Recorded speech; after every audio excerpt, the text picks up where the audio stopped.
Selamat pagi dan selamat datang di restoran SMK Negeri 1 Manggis dalam acara Diseminasi Budaya Positif Kolaborasi Calon Guru Penggerak Angkatan 7 SMK Negeri 1 Manggis, Kabupaten Karangasem, Sabtu 20 Januari 2023. Om Swastiastu. Assalamualaikum warahmatullahi wabarakatuh. Salam sejahtera bagi kita semua. Salam Namo Buddhaya. Yang terhormat Bapak Kepala SMK Negeri 1 Manggis, yang kami hormati Bapak Ibu Pemateri Diseminasi, yang kami hormati Bapak Ibu peserta diseminasi. Pertama-tama, marilah kita panjatkan puja dan puji syukur kepada Tuhan Yang Maha Esa, karena atas berkat rahmat-Nya lah kita dapat berkumpul dalam acara diseminasi budaya positif oleh calon guru penggerak Angkatan 7 SMK Negeri 1 Manggis. Adapun susunan acara pada hari ini: pertama, pembukaan; kedua, menyanyikan lagu kebangsaan Indonesia Raya; ketiga, doa; keempat, sambutan Bapak Kepala SMK Negeri 1 Manggis sekaligus membuka acara diseminasi secara resmi; kelima, pemaparan materi diseminasi oleh pemateri; keenam, diskusi; ketujuh, penutup. Hadirin yang kami hormati, pembukaan telah kita lalui bersama. Selanjutnya menyanyikan lagu kebangsaan Indonesia Raya. Kepada hadirin dimohonkan untuk berdiri.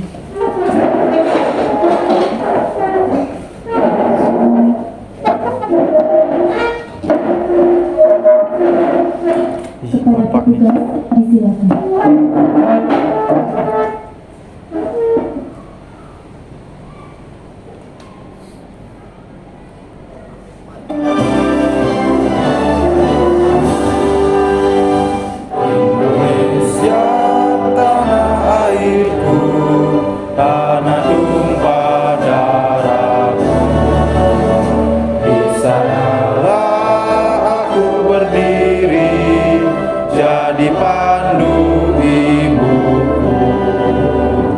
Indonesia kebangsaanku, bangsa dan tanah airku. Marilah kita berseru, Indonesia bersatu. Hiduplah tanahku, hiduplah negeriku, bangsaku, rakyatku semuanya. Bangunlah jiwanya, bangunlah badannya untuk Indonesia Raya. Indonesia Raya, merdeka, merdeka, tanahku, negeriku yang ku cinta. Indonesia Raya, merdeka, merdeka, hiduplah Indonesia Raya. Indonesia Raya, merdeka, merdeka, tanahku, negeriku yang ku cinta.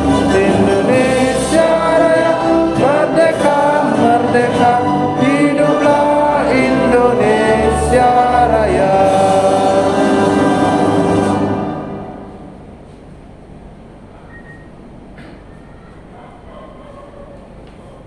Hadirin dimohonkan untuk tetap berdiri. Acara dilanjutkan dengan doa. Kepada petugas disilakan.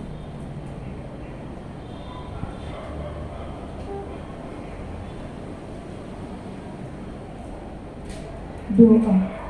Mohon izin, doa kami dalam doa agama Hindu. Untuk agama lain kami mohon dapat menyesuaikan. Om Swastiastu. Om Manggilamastu Namo Buddhaya. Om Aditya Sya Param Jyoti.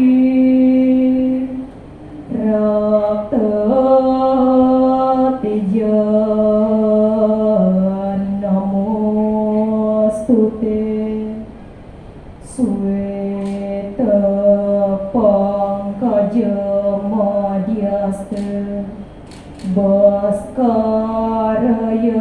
Namastute Om Rang Rinsyah Paramo Siwa Raditya Namo Suwami.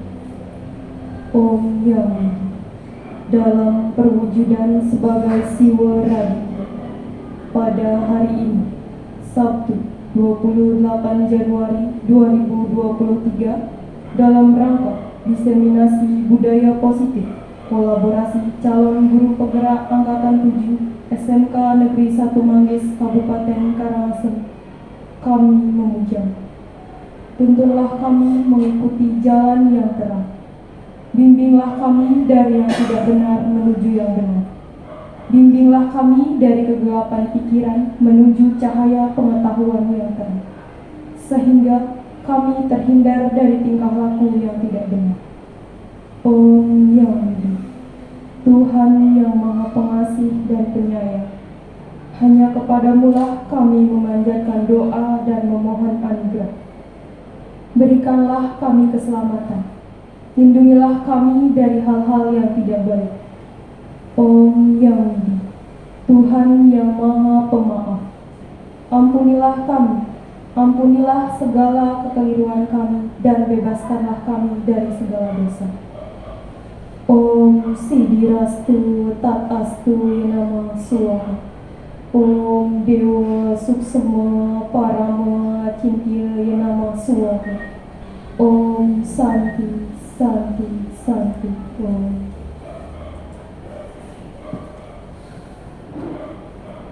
Hadirin disilakan untuk duduk kembali.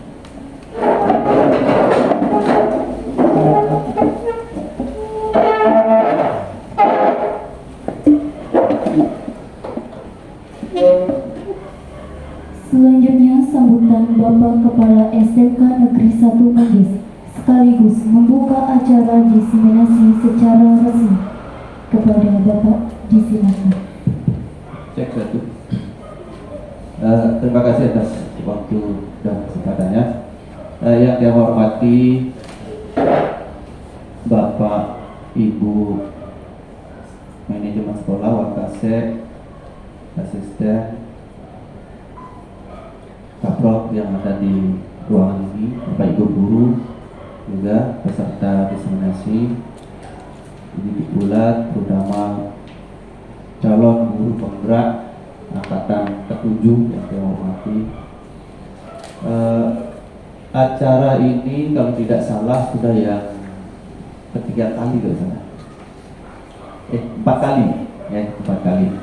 Pertama Pak Adi, yang kedua Pak Yas, ketiga Pak Udah. Ya. Sekarang yang keempat.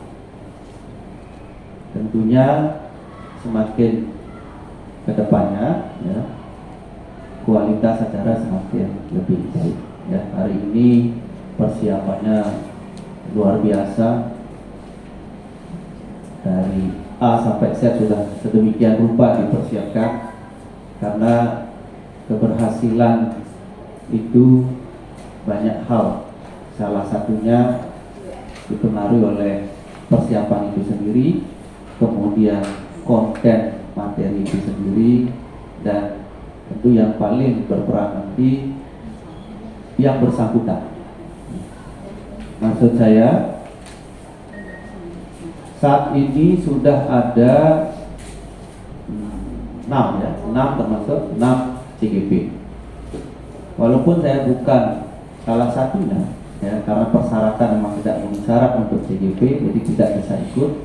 Namun sekilas saya mengikuti apa itu CGP ya, atau calon guru penggerak, dan pada akhirnya akan menjadi guru penggerak. Kalau yang di sini di SMK 1 Manggis, kalau nggak salah Pak Adi sudah ya, sudah hilang C-nya kan? Pak Yas sudah hilang C-nya? 31 Januari pengumuman. Oh, berarti belum. Pak Yuda juga belum. Berarti yang satu-satunya sudah hilang C-nya ada Pak Adi, nanti menyusul Pak Yas sama Pak Yuda. Ya. Dari teori teori yang saya baca, yang saya ikuti walaupun hanya sekilas, menurut saya kalau ini bisa diterapkan nanti, apa itu guru penggerak, dan salah satunya materinya adalah ini, kontennya yang mesti dipahami, diresapi, dan pentingnya adalah diaplikasikan. Kalau ini bisa, saya yakin perubahan yang signifikan akan terjadi di sekolah ini. Ya, memang karena baru sedikit, baru 6, baru 1 yang sudah hilang C-nya, sudah guru penggerak. Nanti kita juga akan menyusul lagi 5 hilang C-nya, jadi resmi menjadi guru penggerak. Dari segi persentase memang masih kecil, karena memang berat, ibarat mendorong mobil tronton yang besar mogok, kita mendorong dengan 6 orang memang agak berat. Saya harapkan dengan terus didengungkan, disosialisasikan, walaupun secara informal dari mulut ke mulut, dari teman ke teman, mudah-mudahan guru-guru yang lain tergerak hatinya untuk mengikuti program CGP ini. Karena program CGP ini sebenarnya bagus menurut saya, namun tidak bisa dipaksakan harus ikut. Kalau memang tidak tergerak dari diri sendiri, itu tidak mungkin. Intinya memang harus dari sendiri dulu tergerak, baru berbuat untuk bisa menggerakkan diri sendiri dan menggerakkan lingkungan, terutama menggerakkan lingkungan pendidikan kita ke arah yang lebih baik. Saya berkeyakinan teman-teman guru yang sudah mengikuti ini memang murni dari hati nurani untuk mengikuti program ini. Mudah-mudahan nanti apa yang menjadi tujuan pokok daripada guru penggerak bisa diaplikasikan, bukan hanya sekedar teori untuk dihafalkan. Apalagi yang sering diikuti ini masalah budaya positif. Jadi dengan budaya positif, apapun itu bisa kita merespon dari segi positifnya. Karena hidup ini tidak mungkin positif saja, pasti ada keseimbangan antara positif dan negatif. Namun disinilah kemampuan Bapak Ibu guru kita semua bagaimana merespon yang negatif itu dari sisi positifnya. Kalau kita merespon sesuatu terus dari segi negatifnya, otomatis lama-kelamaan akan menjadi negatif. Namun kalau kita merespon sesuatu negatif apapun itu, tapi kita respon dari segi positifnya, pasti lama-kelamaan akan terwujud yang lebih positif lagi. Nah, kemampuan ini memang tidak bisa serta-merta, pasti butuh proses. Sehingga itulah CGP ini diproses begitu lama. Apalagi yang angkatan awal 9 bulan kalau salah. 9 bulan berarti ya? Yang angkatan berikutnya berapa? 6 bulan. 6 bulan. Mungkin asumsinya yang angkatan berikutnya itu karena sudah banyak dapat imbasan dari senior-seniornya yang terdahulu, sehingga mungkin itu dipandang oleh pemerintah cukup 6 bulan. Bisa jadi nanti diperpendek lagi karena sudah terus ada pengimbasan seperti contoh hari ini. Ya, Bapak Ibu kan masih banyak yang di sini belum CGP. Mungkin nanti disusul yang berikutnya. Pak Pun sudah ya? Belum. Pak Ibu Has, Ibu Dwi belakang, Pak Amar sudah? Baru proses Pak. Oh, berarti sudah proses. Ya, syukurlah. Dan yang lainnya, ya. Nanti yang memenuhi syarat tolong ikuti dengan kesadaran sendiri, oke? Yang yakin kalau mengikuti dengan kesadaran sendiri pasti hasilnya beda, tentu yang lebih baik, oke? Diseminasi pada intinya adalah mengimbaskan hal-hal positif dari apa yang menjadi materi pokoknya. Mudah-mudahan kita semua yang tidak ikut karena hal tertentu tidak bisa ikut CGP, setidaknya mendapat diseminasi, bisa mengikuti budaya positif yang ditularkan ini, dan bisa kita terapkan di dalam proses pengelolaan pendidikan, terutama di dalam pengelolaan pembelajaran. Karena tujuan pokok CGP ini adalah bagaimana pembelajaran lebih berkualitas, okay? Itu yang dipentingkan, sehingga output yang dihasilkan lulusan anak-anak kita lebih baik ke depannya. Nah, untuk bisa itu tentu kita selaku guru harus lebih baik dulu.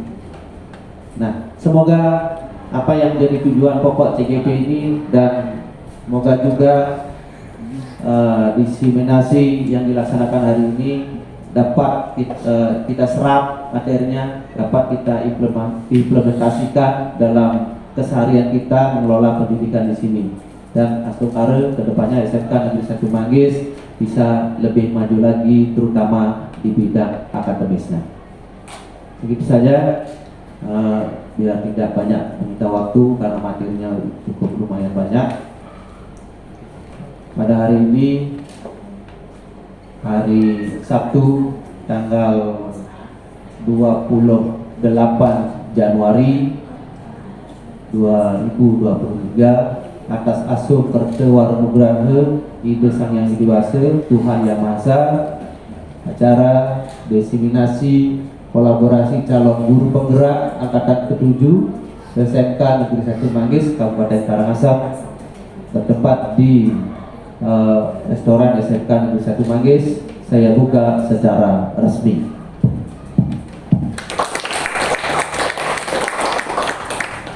Selamat mengikuti. Oke, waktu dikembalikan. Demikianlah sambutan Bapak Kepala Sekolah. Acara selanjutnya adalah pemaparan materi oleh Bapak Ibu Pemateri, calon guru penggerak angkatan 7 Kabupaten Karangasem. Kepada Bapak Ibu disilakan.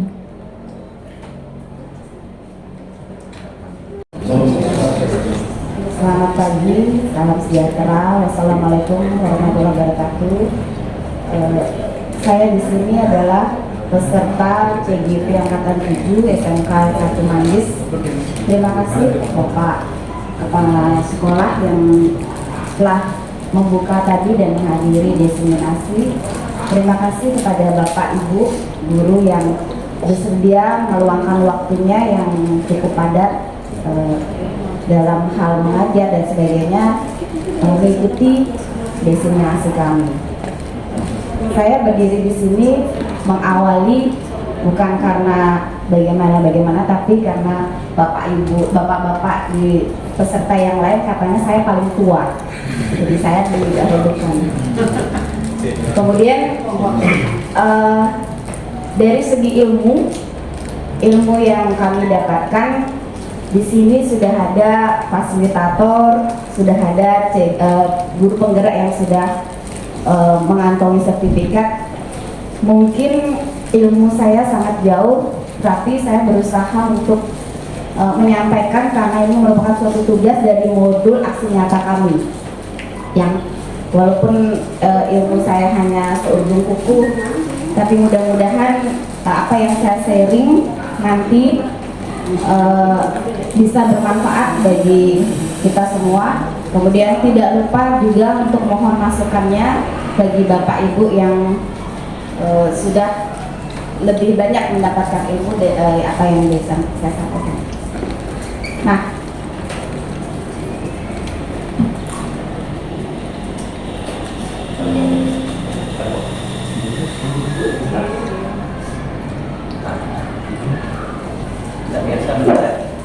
Karena biasanya dibaca.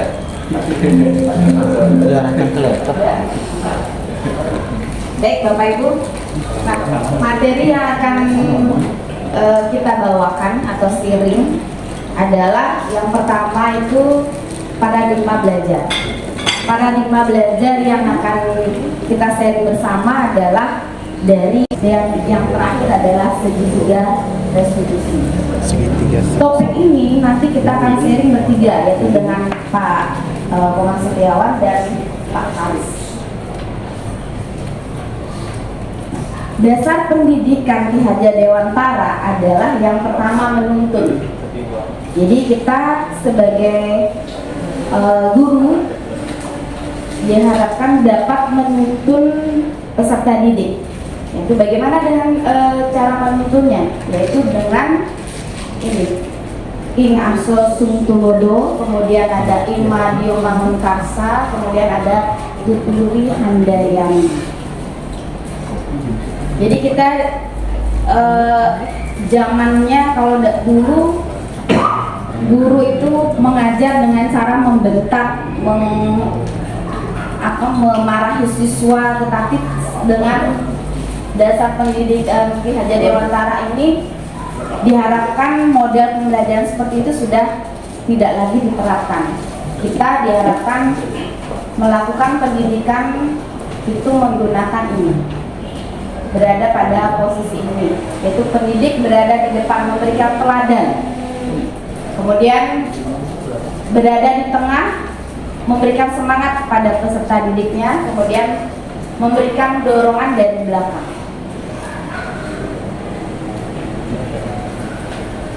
Nah, menurut Ki Hajar Dewantara itu peserta didik sudah memiliki potensi-potensi yang sudah dibawa dari sejak lahir. Jadi kita sebagai guru kembali ke sini melakukan pendidikan itu harus berpihak pada siswa. Maksudnya begini, kita tanyakan kepada siswa apa yang dia mau. Misal seperti saya yang melakukan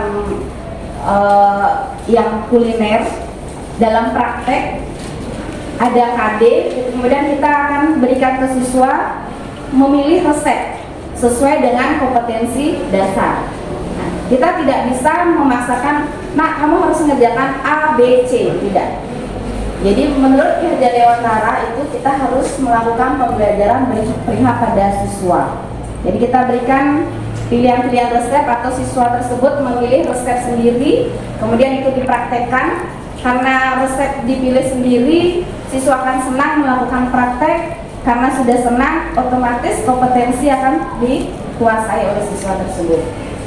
Bagaimana dengan teori? Kalau Bapak Ibu di kelas mungkin ditawarkan siswanya model pembelajaran yang bagaimana diharapkan oleh siswa. Apakah dengan diberikan teori, apakah diberikan praktek terlebih dahulu, atau belajar di luar kelas?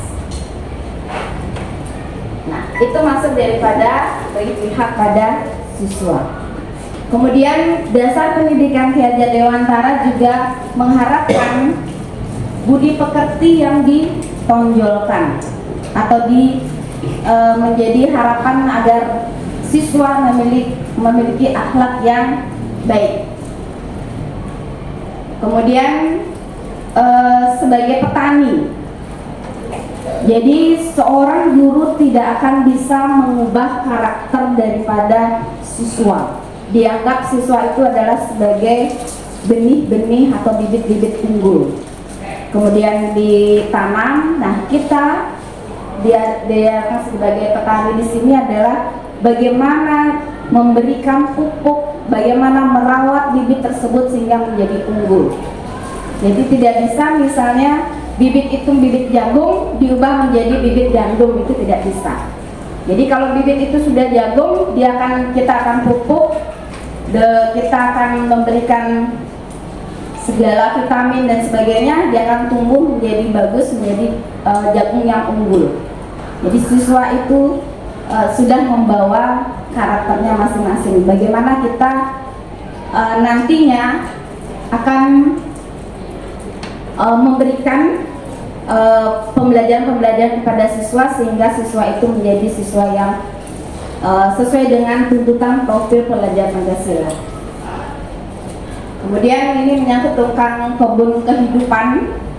Jadi siswa itu kita menjadi siswa diharapkan dia akan nanti memiliki bekal yang bisa digunakan pada kehidupan selanjutnya, karena siswa itu tidak berhenti dia belajar pada sekolah tempat kita mengajar, nanti dia tamat, dia terjun kepada kehidupan yang nyata, dia bisa bermanfaat.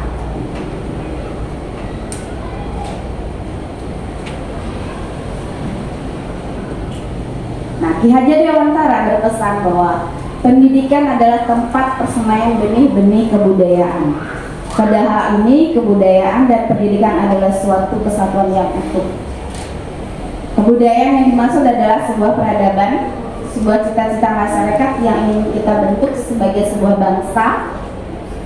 Nah, mimpi kita sebagai bangsa sehingga kita bisa mulai kerjakan dari apa yang kita kerjakan di pendidikan, karena kita berada pada dunia pendidikan. Ini adalah harapan daripada pendidikan Ki Hajar Dewantara, yaitu masa lampau kita bisa menuntun, kemudian masa kini menciptakan kolaboratif, reflektif dan kritis, kemudian masa depan diharapkan siswa itu akan memiliki rasa penuh kasih sayang, hati jujur, karena budi pekerti tadi yang diutamakan, sehingga keselamatan dan bahagia itu akan tercapai oleh siswa tersebut. Paradigma belajar sesuai dengan filosofi Ki Hajar Dewantara adalah salah satu tugas tanggung jawab guru bagaimana menciptakan suatu yang lingkungan positif yang terdiri dari warga sekolah yang saling mendukung, saling belajar, saling bekerja sama sehingga tercipta kebiasaan-kebiasaan positif. Nah, dari kebiasaan positif ini akan tumbuh menjadi karakter baik bagi warga sekolah, dan pada akhirnya karakter ini akan membentuk suatu budaya positif. Nah, saya yang dari bulan Juli ada di sekolah ini sudah melihat bahwa sekolah ini sudah memiliki budaya positif. Banyak hal yang saya ikuti yang pada sekolah ini yang tidak ada di sekolah lain. Nah, oleh karena itu mari Bapak Ibu kita tingkatkan lagi budaya positif yang ada di sekolah ini yang sudah sangat baik. Kemudian siswanya juga sudah saya lihat santun sekali, walaupun saya tidak mengajar di kelas itu, tetapi disapa selamat pagi, Om Swastiastu, mereka senyum. Nah, itu yang merupakan suatu luar biasa pada yang saya tangkap pada sekolah ini, karena tidak semua siswa bisa atau tidak semua sekolah bisa menerapkan hal seperti itu. Nah, kita masuk ke topik yang kedua, yaitu disiplin. Apa sih disiplin itu? Nah, disiplin di sini adalah artinya belajar. Disiplin diri membuat orang menggali potensi menuju sebuah tujuan, apa yang ingin atau apa yang dia hargai. Belajar di sini misalkan kita tepat waktu datang ke sekolah, berarti kita belajar menggunakan waktu sebaik-baiknya. Baik, Bapak Ibu, kita lanjut pada topik yang ketiga, yaitu tentang motivasi. Nah, motivasi itu dasarnya ada 3. Yang pertama adalah untuk menghindari hukuman. Kemudian yang kedua adalah mendapatkan imbalan atau penghargaan dari orang lain. Kemudian yang ketiga, motivasi itu akan menjadikan orang yang mereka inginkan dan menghargai diri sendiri. Jadi diharapkan motivasi perilaku manusia itu kita diharapkan yang ketiga ini, yaitu menjadi orang yang menghargai diri sendiri. Jadi kita melakukan sesuatu tidak berdasarkan penghargaan atau tidak ingin menghindari hukuman. Jadi diharapkan seperti itu. Nah, kita akan berbicara mengenai kebutuhan dasar manusia. Ini adalah topik yang keempat. Kebutuhan manusia itu ada 5, yaitu yang pertama bertahan hidup, kemudian yang kedua kasih sayang dan rasa diterima, kemudian penguasaan, kebebasan dan kesenangan. Kebutuhan bertahan hidup, contohnya yaitu makan, minum, terpenuhinya terpenuhinya kebutuhan kita untuk bisa bertahan hidup. Kemudian kasih sayang dan rasa diterima. Jadi semua orang menginginkan atau pasti akan membutuhkan kasih sayang, karena dengan adanya kasih sayang semua akan bisa terjalin dengan baik. Coba bayangkan Bapak Ibu, apabila tidak ada kasih sayang, maka dunia ini tidak akan ada, kekejaman akan selalu ada dan merajalela. Dan merasa diterima. Nah, siswa kita di sekolah itu dia semuanya akan membutuhkan ini, rasa diterima. Jadi kita sebagai guru diusahakan tidak membeda-bedakan antara siswa A dan siswa B. Jadi semua dapat kita terima dengan baik. Kemudian ada penguasaan kebebasan. Jadi semua siswa itu sudah menyampaikan diseminasi. Terima kasih kepada Bapak Kepala Sekolah yang masih mendampingi kami di sini, dan Bapak Ibu semua peserta masih juga dengan setia mendampingi kami di sini. Nah, untuk sesi terakhir adalah apakah ada dari Bapak Ibu yang mau sharing daripada diseminasi ini? Kami persilahkan. Silakan Bapak Ibu yang mau sharing. Ya, Pak Mul. Mungkin mau bertanya mungkin. Mau bertanya gitu, silakan Pak Mul. Calon CGP angkatan 9.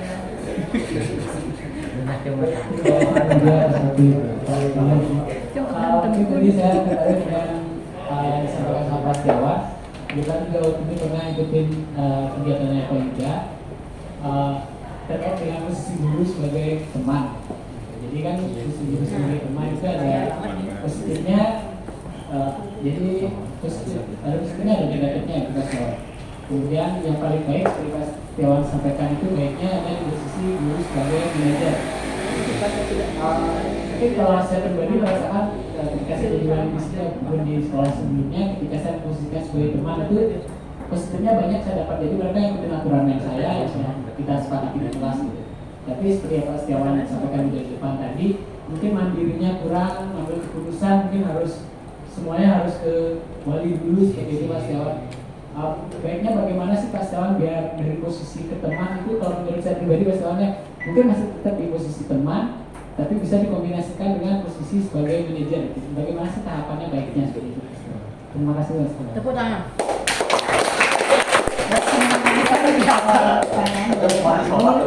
Silakan Pak Komar langsung menanggapi.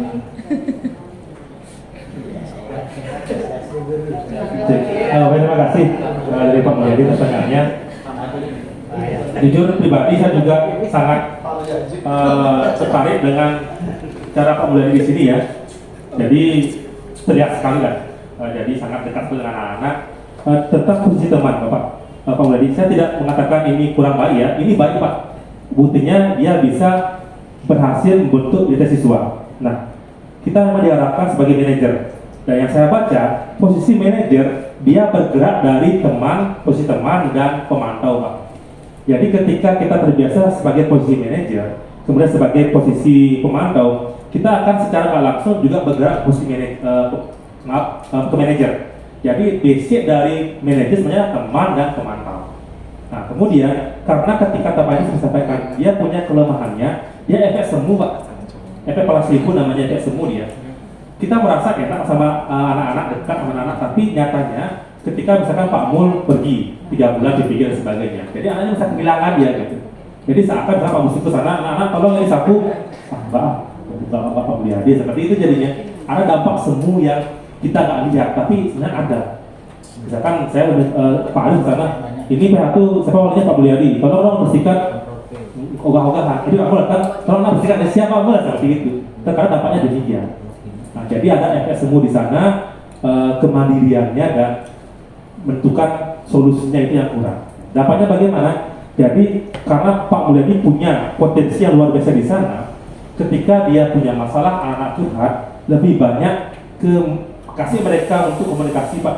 Nah, dan kamu kalau kamu yang masalah seperti ini, kira-kira solusinya apa sih? Kasih dulu mereka menyampaikan, oh seperti ini Pak. Pak Mul mendampingi, menuntut dulu. Nah, Pak Mul menguatkan kalau memang memang pas kita rasa sebagai pengalaman kita orang dewasa itu kuatkan Pak. Demikian jadinya. Jadi dia tak akan merasa ketergantungan apa melihat. Itu sih yang perlu Pak yang saya sampaikan, bagaimana nanti Pak Mul bisa mengarah ke posisi manajer. Saya yakin secara langsung Pak Mul juga selaku wali kelas juga pasti punya dapat juga kan. Nah, Pak Mul juga memantau juga sebenarnya, tapi Pak Mul nggak rasakan gitu. Atau mungkin Pak Mul pernah mengalami mungkin siswanya curhat. Nah, Pak Mul mendampingi, menuntut mereka dapat solusi dia lebih kuat karakternya. Secara tak langsung Pak Mul sudah melaksanakan sebagai posisi manajer, sudah melaksanakan segitiga restitusi. Cuma Pak Mul mungkin termindset karena sudah terbiasa, saya sebagai teman. Tapi sebenarnya bisa jadi Pak Mul sudah sampai posisi manajer, cuma belum konsisten, cuma belum rutin dilakukan. Demikian Pak Mul, semoga bisa diterima. Atau mungkin kita akan balik dari Pak Aris, silakan Pak Bu. Baik, terima kasih atas tanggapan dari Pak Mulyadi, di mana sesuai yang disampaikan dari Pak Setiawan itu terkait dengan posisi kontrol sebagai guru. Nah, jadi yang sesuai disampaikan oleh Pak Setiawan tadi kan ada 3, sebagai manajer, pemantau, dan teman. Nah, posisi kita sebagai guru itu memang benar yang disampaikan oleh Pak Setiawan itu adalah sebagai manajer. Kenapa? Karena posisi manajer itu merangkul atau merangkul keduanya. Sebagai pemantau iya, sebagai teman juga bisa. Dalam hal ini posisi manajer itu juga bisa menguatkan watak atau karakter siswa tersebut. Itu kalau kita lihat dari hasilnya. Kalau juga dikaitkan dengan dunia berkualitas, murid itu akan meletakkan dirinya sebagai individu yang positif karena posisi kita adalah sebagai manajer. Sedangkan kalau posisi kita sebagai teman itu akan tergantung, tidak mandiri dan tidak bisa memutuskan, itu dikatakan sebagai teman. Beda halnya dengan posisi manajer. Jadi keduanya itu merangkul dia sebagai teman bisa, sebagai pemantau sangat bisa. Mungkin itu saja tambahan dari saya, Pak Mulyadi. Terima kasih. Bagaimana Pak Mul? Bisa diterima? Oke, terima kasih Pak Mul. Baik, ada lagi Bapak Ibu yang mau sharing atau mau memberikan masukan daripada destinasi yang telah kami lakukan. Cukup Bapak Ibu? Cukup? Bapak Ibu. Silakan Pak. Jadi ada 12.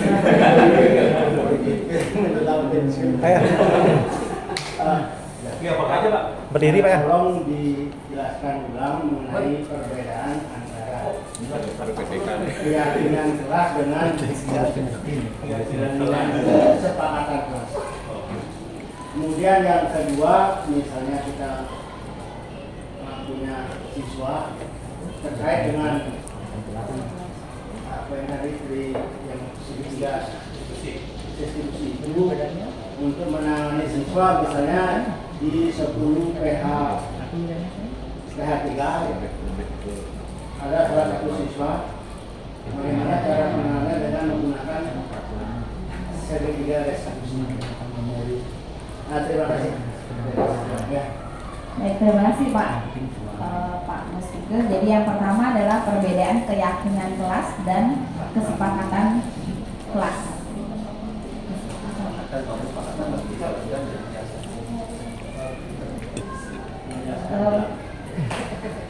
Baik, akan di Pak Haris. Silakan Pak Haris.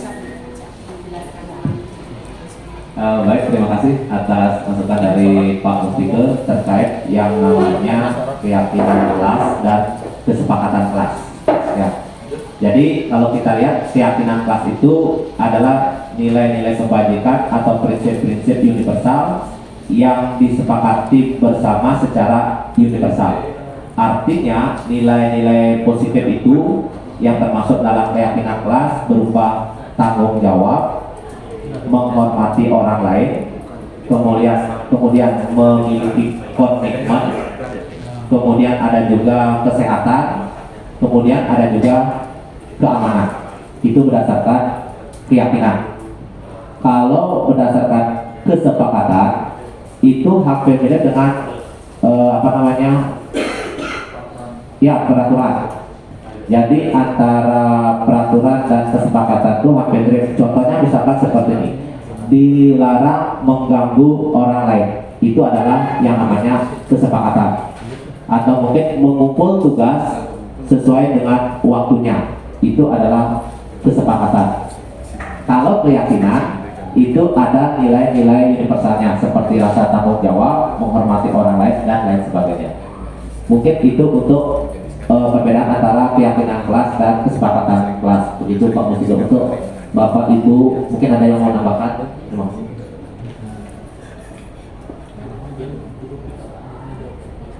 Untuk yang kedua, bagaimana Pak Mus, sudah bisa diterima antara keyakinan kelas dan kesepakatan kelas? Saya berarti dari keyakinan kelas itu dituangkan ke dalam kesepakatan kelas, begitu ya? Berarti membuat peraturan tertulis di kelas yang dituangkan dalam kesepakatan kelas. Artinya buat peraturan dulu, baru nanti akan masuk kesepakatan itu, baru nanti akan keyakinan. Berarti menolak pada keyakinan. Jadi begini Pak, dibuat kesepakatan dulu Pak di kelas itu, kemudian kesepakatan itu diyakini, kemudian dilaksanakan begitu Pak. Namun, nah untuk yang kedua, bagaimana menerapkan segitiga restitusi? Mungkin Tiang dulu Pak ya yang menjawab. Nah, untuk menerapkan segitiga restitusi ini ada 3 tahapannya Pak yang sudah dijelaskan sama Pak Komang tadi. Yang pertama yaitu stabilkan identitas dulu, kemudian validasi tindakan yang salah, kemudian menanyakan keyakinan. Saya ambil contoh adalah jika ada siswa yang terlambat ke sekolah. Jadi kita sebagai guru tadi kan sudah dijelaskan bagaimana motivasi, kemudian posisi kontrol. Nah, kalau ada siswa yang terlambat, kita tidak langsung menjas siswa tersebut memberikan hukuman.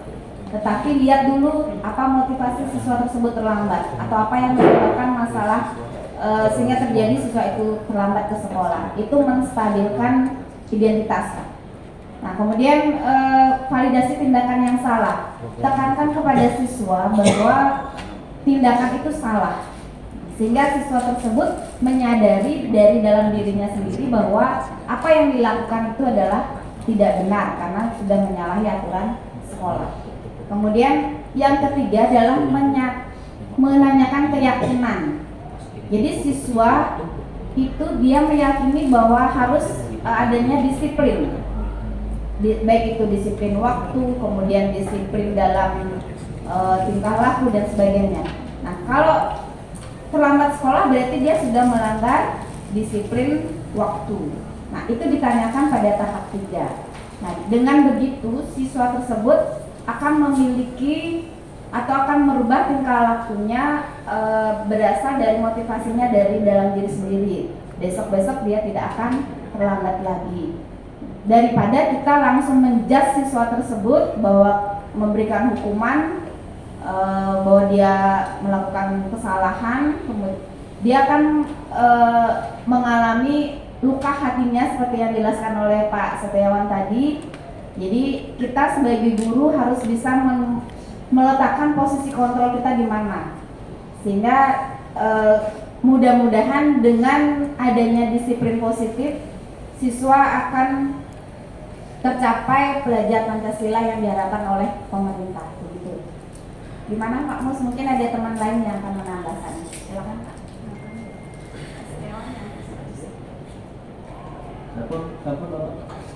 Yang lain, yang benar. Kalau dari tiang ya di bawah, di dasar apa ya?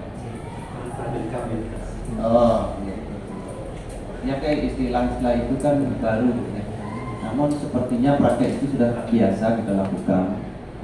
Karena berdasarkan pengalaman yang lewat, terkadang di antara kita, ya, benar yang dikatakan begitu murid terlambat langsung dibentak, mulu malas dan lain sebagainya. ternyata sering kita salah sasaran. Ya kan? Berdasarkan pengalaman itulah kita sudah beberapa tahun terakhir sudah berubah drastis caranya. Teman-teman juga sudah demikian, walaupun mungkin ada beberapa oknum masih. Biasanya kalau bilang sendiri pertama pasti ulin dijegus atau gen, pasti itu pertama. Contoh realnya kalau tadi kan contohnya terlambat ya, yang pakai contoh terlambat dari mana? Itu paling penting di sana. Kemudian setelah itu baru kita tanyakan naik apa. Dia terkadang kan dia numpang dengan teman nunggu teman, tapi lambat kalau temannya lambat dia ikut lah. Yang seterusnya bisa sampai jam sekian baru nyampe. Nah baru kita dengarkan apa alasannya. Yang paling penting juga catatan sebelumnya harus kita sudah tahu apakah mereka ini baru awal atau berulang-ulang. Anggap saja ini baru awal. Jangan sampai kita lengah pemantauan fee. Kalau baru awal memang harus didokumentasikan. Makanya disitulah di ruang pengumuman tetap dia buku dokumentasi. Karena penting sekali sebagai dasar pembinaan. Ya kan? Karena kalau di awal memang kita harus terima terus alasannya. Misalnya ban pecah, paling sering alasannya ban pecah. Kemudian hujan, bangun terlambat, motor dipakai, numpang sama teman. Kalau di awal pasti kita terima terus, ya kan? Kemudian yang sebelahnya apa itu? Nah, validasi tindakan salah. Tergantung alasan dasar dia terlambat, baru kita bisa validasi yang salahnya mana gitu. Kalau tiba-tiba pecah di jalan motor, bannya kan tidak salah sebenarnya, ya kan? Tidak salah, memang terlambat datang secara aturan salah, tapi dia tidak salah gitu. Mungkin yang sebelahnya apa? Menanyakan keyakinan, kurang paham juga dia. Kalau sudah situasi begitu, kurang tepatnya dia, maksudnya yang contohnya kan ban pecah. Kalau sudah mengalami hal begitu, kalau dia lakukan, mestinya segera konfirmasi. Karena ada grup tiket. Kalau tidak ada akses ke grup tiket, ke grup kelas lah menyampaikan ke grup tiket. Itu mestinya tindakan kalau tidak just jadi kesalahan. Karena ban pecah kan bukan kesalahan, tapi tindak lanjut dia sudah pas, yaitu dengan mengkonfirmasi. Dan menurut dia, dan sudah biasa seperti itu. Nah, nanti harus kita rekam. Siapa tahu besok lagi dan seterusnya. Nah, beda lagi nih. Makanya tadi di mana posisi guru? Ada berapa ya? Ada penghukum dan lain sebagainya ya kan? Karena masing-masing parsial agak susah juga, ya.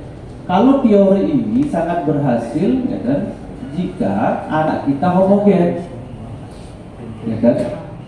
Kalau ini mutlak dilakukan karena yang terbaik pasti nomor berapa itu? Yang nomor terakhir kalau tidak salah, manajer ya. Itu berhasil. Kalau mutlak itu saja dilakukan akan berhasil jika inputnya siswa kita homogen.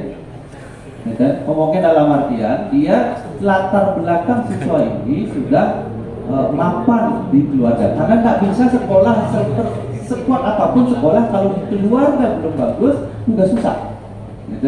Jadi kalau siswa kita sudah mapan latar belakangnya, baik mungkin dari segi pendidikan rata-rata di keluarga, dari segi penghasilan di keluarga, karena itu akan berpendidikan, kemudian penghasilan akan berpengaruh dengan pola didik di rumah tangga.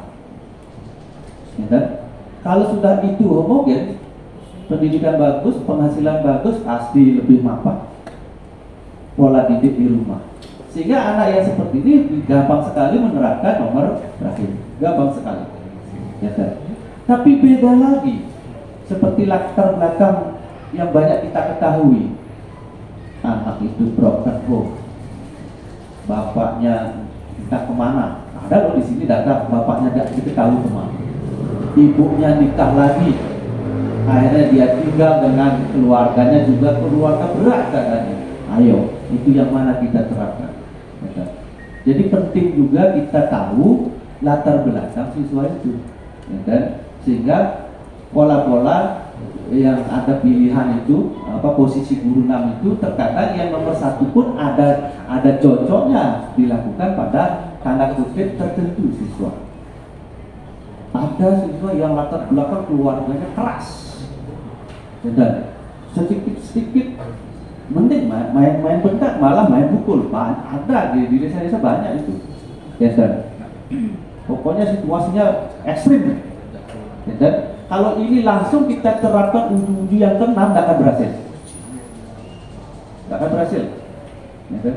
Pasti pilih dulu, sesuaikan dulu iramanya dengan pola yang mereka hadapi sebelumnya. Baru setelah mulai ada sedikit perubahan, baru tingkatkan sampai yang pola manajer. Ya, dan yang menurut dia, ya kan? Yang alami dari tahun 2007 di sini jadi kesiswaan, berbagai hal kita lakukan di sini. Ya, berbagai hal, berbagai cara, berbagai tipe peserta didik, berbagai latar belakang, yang ada yang terlalu ekstrim.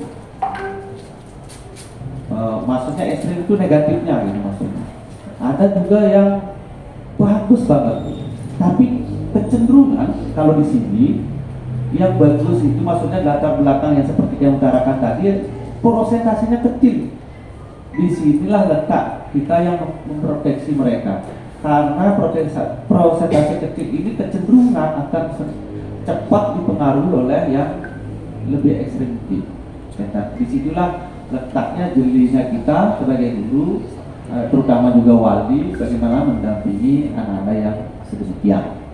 Oke, jadi Bapak Ibu, semua teori ini bagus, namun dari sudut pandangnya ada hal yang memang perlu kita lengkapi selain teori ini, seperti yang dia paparkan tadi, bahwa kita paling utama harus memahami dulu latar belakang anak, dan untuk bisa kita memilih di mana posisi kita sebagai guru.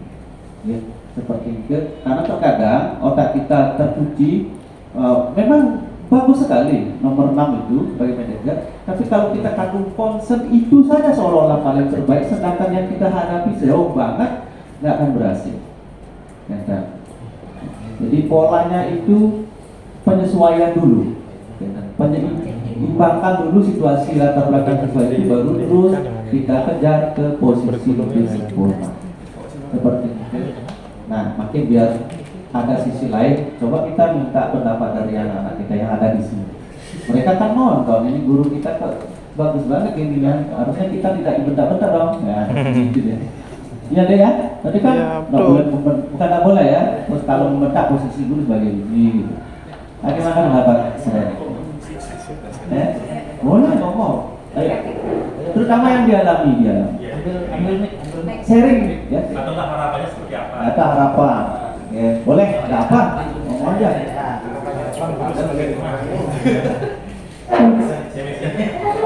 Baik, terima kasih waktunya Bapak Ibu Guru. Di sini Michelle sebagai salah satu anggota OKA pernah tidak salah satu siswa, padahal dia salah tapi dia malah bentak balik, kok gini gituin. Habis itu cara kita kan kakaknya salah, karena kakak salah melanggar, jadi kita berhak yang mengingatkan. Waktu itu saya catat di buku pelanggaran, saya malah dibentak. Jadi cara apa yang kita mungkin anggota organisasi katakan kepada siswa yang memiliki karakter keras seperti itu? Mungkin Juni harapan yang pribadi, boleh harapan pribadinya Bapak. Itu kan pengalaman dia sebagai petugas. Sekarang sebagai siswa. Juni mengharapkan guru seperti apa? Sebagai siswa loh, ya. Tadi kan sebagai petugas ya. Terima kasih atas waktunya. Saya di sini sebagai siswa banyak menemukan guru-guru yang pastinya memiliki cara-cara yang berbeda, seperti ada yang menghukum, membuat mereka salah, teman. Tapi yang di sini saya menyukai guru yang sebagai posisi teman, karena bisa juga menjadikan saya lebih baik dalam menghadapi semuanya itu, misalnya tugas. Saya mau nanya tugas untuk sama guru saya, Pak, untuk yang ini bagaimana? Saya merasa kalau misalnya bertanya kepada guru lebih akrab, tapi mungkin sebagai siswa juga bisa seharusnya lebih sopan lagi kepada guru. Tapi sebagai teman juga ada, misalnya siswa mereka tuh sudah menganggap guru sebagai teman. Mereka bisa semena-mena berkata kepada guru. Iya, mereka bisa seenaknya karena mereka menganggap gurunya itu sebagai teman. Jadi harapan saya tadi kan banyak ya teman dan pemantau itu bisa menjadi satu di manajer. Harapan saya guru memang bisa seperti itu, bisa menjadi teman, pemantau, dan agar siswanya bisa menjadi lebih baik. Terima kasih atas waktunya. Untuk dari saya sebagai siswa, pada saat saya belajar di kelas, mungkin dari guru-guru sudah memberikan pelajaran yang baik. Terus pas waktu ada presentasi, mungkin kan saya memberikan penjelasan, guru-gurunya menanggapi, dan pas saya menanyakan tentang pelajaran yang saya belum mengerti, mungkin waktu saya bertanya itu ragu-ragu, terus guru-gurunya juga sudah memberikan penjelasan mengenai apa yang saya tanyakan. Enggak, rasanya tuh terhadap guru gimana gitu, enak gitu apa? Ya, oh guru ini eksplak banget gitu. Enggak, maksudnya gurunya udah baik. Oke, dari sekian guru 16 kalau nggak salah minimal itu yang ngajar kalian, prosentase yang menurut kalian enak kayak sebagai teman, pokoknya bagus lah. Mana lebih banyak ketimbang yang kamu rasa saklek? Lebih banyak yang senang. Oh, itu syukurlah. Jurusan apa? Kuliner. Oh, kuliner, oke. Itu kalau ada lagi namanya. Apa tujuannya? Perhotelan tuh. Oh,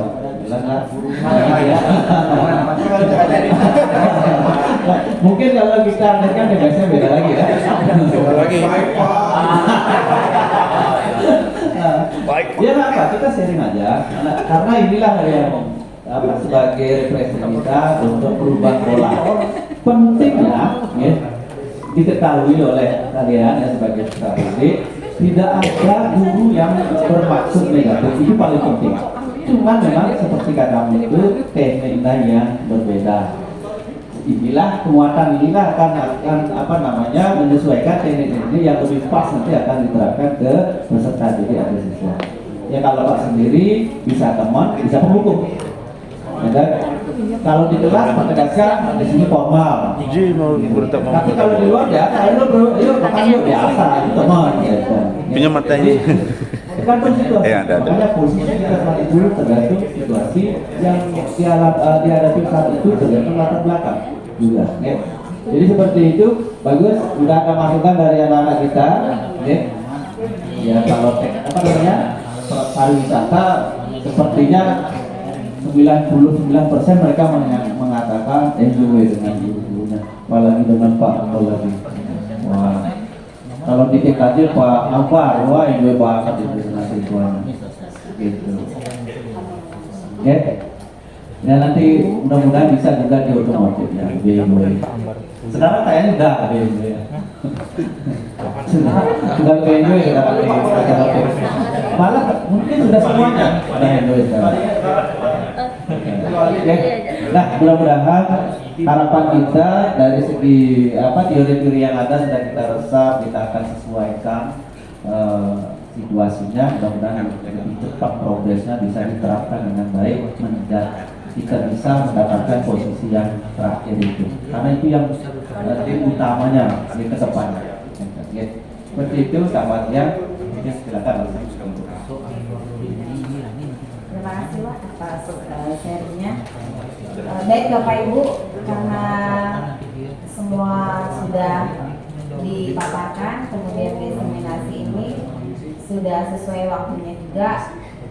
Terima kasih kepada Bapak Ibu dan Bapak Kepala Sekolah yang masih dengan setia mendampingi kami, dan mohon apabila ada kegiatan seperti ini lagi agar partisipasinya juga Pak tidak tertutup sampai di sini. Baik, untuk berikutnya mari kita mengucapkan para mesanti, semoga kita bisa melaksanakan disiplin positif ini pada sekolah yang kita cintai. Kita aturkan Prana Santi, Om.